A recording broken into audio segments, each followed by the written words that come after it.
Hi,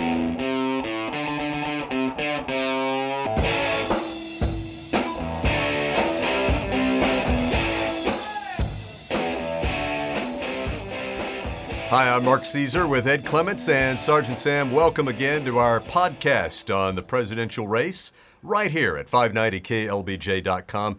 Guys, first of all, let's recap some of the big events that happened this week in the race on the Democratic side. How about the big one? It ended for Hillary. Yeah. And just last night, she had the private meeting with Barack and said to him, I'm going to get out. I'm going to declare publicly that you won. You will be the nominee. This is pretty amazing. Barack Obama has defeated the vaunted Clinton machine. It's going to be interesting to see how enthusiastic she will be in her support of Barack Obama, and if she makes the plea for her people to go and support Barack Obama in November.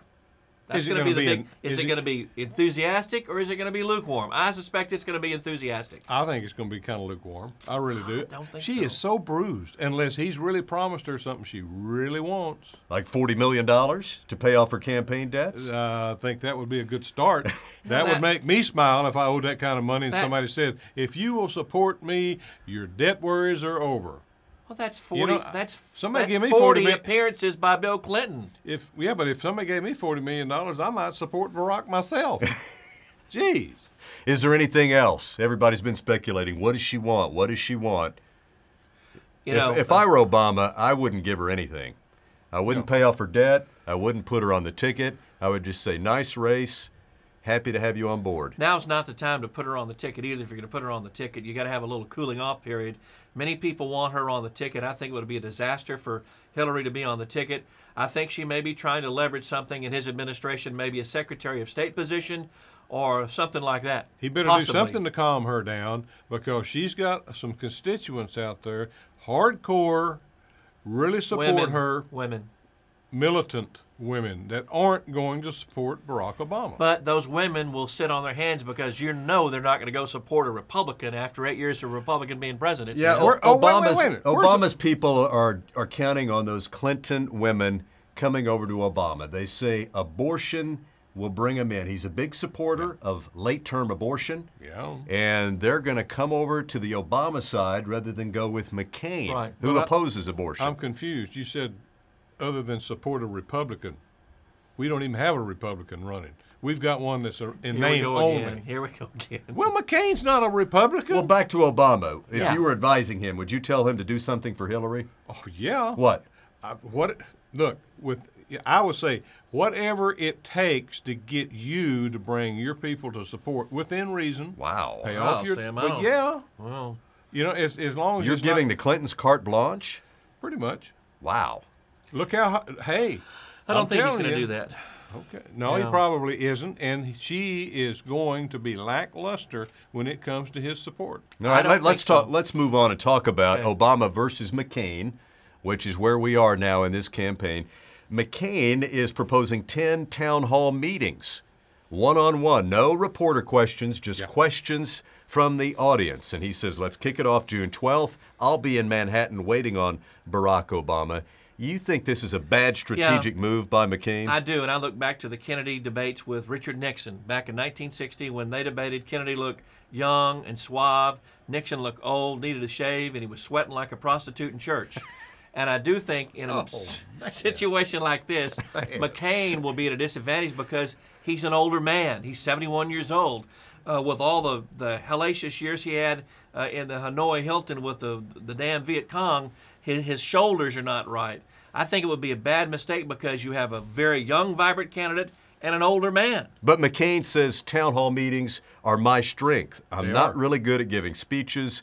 I'm best right there with the people in the town halls. He's best at Q&A. Long speeches he's not that good at. Obama has stumbled quite a bit on off-the-cuff questions. Well, so is John McCain, though. Remember, John McCain will be 100 years in Iraq, and he's... Well, you thinking we're not? I don't think we'll be in 100 years in Iraq, no. Hey, how long have we been in South Korea? My guess is... 56 years. My guess is Obama accepts this. They said the idea is appealing. I think he'll do it. even though McCain feels like that's his home territory. Maybe I got an idea. Why don't we put McCain with Barack Obama and find a new candidate for the Republican, Sam, that's truly a Republican in your eyes? That'd work. That'd work. Yeah, go ahead and put McCain on the vice president ticket. With Obama. With Obama, and then let's get a true Republican to run against him. Oh, that was 04, guys. That was Kerry McCain on the Democratic ticket. Not this time around. Quick predictions. Look ahead. Who's going to be the next president? I believe Barack Obama will be the next president. McCain. Reluctantly so, because I think he's going to tax us to death. McCain. Why? Because I think in the end, people are going to realize that there's not enough money in the world. We still haven't reached the pivotal point of over 50% of the people looking for government handouts. When that happens, God help us all. We'll go down the tube for sure. I think we've got enough people that are going to realize you can't give your way into prosperity. You can't tax your way into prosperity.